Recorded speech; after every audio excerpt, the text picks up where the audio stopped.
Hey, what's up, guys? It's Andrew again from Simple Stoicism, and today I'm bringing you the 4 Stoic concepts to increase your mental toughness. Just quickly before we get into the video, I want you to check the first link in the description, and it's going to give you the 7 Stoic ways to get better results with less effort. This guide that I've given you will make 2018 the best year you've ever had. Let's get into the video. Every inch of the modern world is filled with easy sources of pleasure. Easy thoughts pre-packaged for regurgitation amongst friends.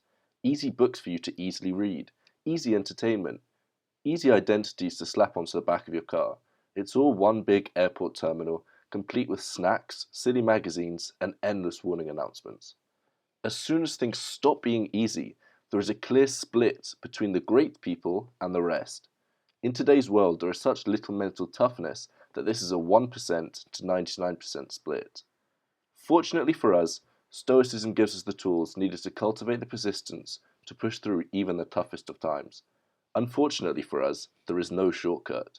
If you want to be more than a shell and develop the substance that will put you in that 1% of great people, you need the endurance to stick it out, handle rejection, and embrace prolonged periods of intense learning. At the end of the day, the only real way to develop mental toughness is by putting yourself out there and learning how to effectively deal with whatever comes your way. People who eat easy food, have easy workouts, repeat easy ideas, and live easy lives are easy to forget. Success comes to the lowly and to the poorly talented, but the special characteristic of a great person is to triumph over the disasters and panics of human life. Seneca. Number 1. Build daily habits and never stop.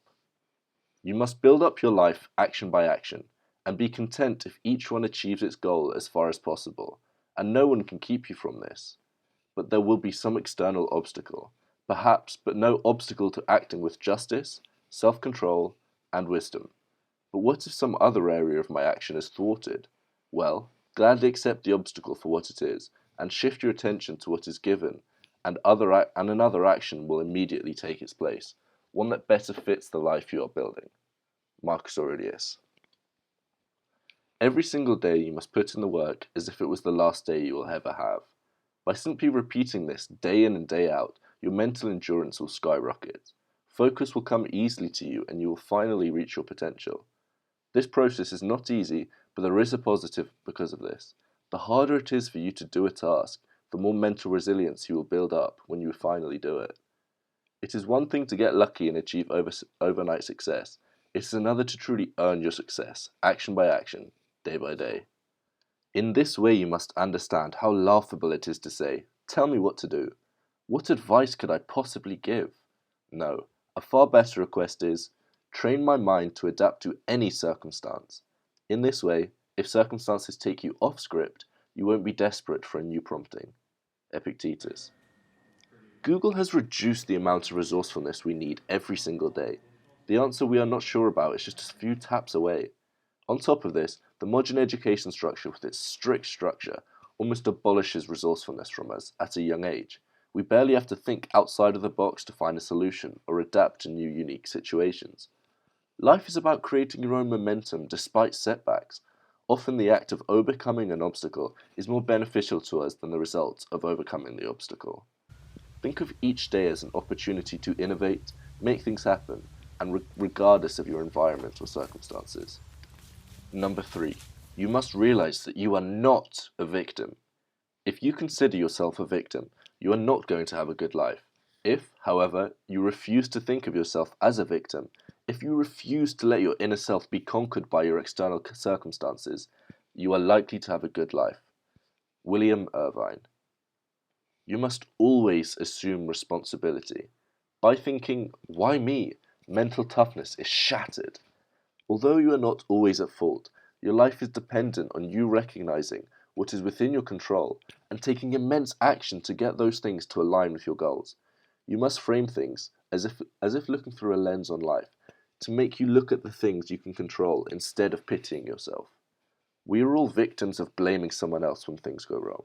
It is the easy thing to do, but it's the great people who, even when not at fault, can step up and set the situation right. It is within everyone's power to be this person. It's all down to you. Number 4. Practice voluntary discomfort. Here's a lesson to test your mind's mettle. Take part of a week in which you have only the most meagre and cheap food, dress scantily in shabby clothes, and ask yourself if this is really the worst that you feared. It is when times are good that you should gird yourself for tougher times ahead, for when fortune is kind, the soul can build defences against her ravages. So it is that soldiers practice manoeuvres in peacetime, erecting bunkers with no enemies in sight, and exhausting themselves under no attack, so that when it comes, they won't get tired. Seneca. By thinking of everything as practice for the big show, you will cultivate unprecedented amount of mental toughness. When you wash the dishes, focus intently and don't stop until they are completely spotless. Set each place down gently before moving on to the next one. When you are about to reach the post that marks the halfway point of your run, touch it with both hands before turning back. Do not cut corners. I've noticed that people working in less attractive jobs often do a less than attractive job at that job. In their minds, they do not realize that how well they do at this job will affect every single job they do in the future. If you can consistently push yourself to the point of discomfort, resiliency will build up.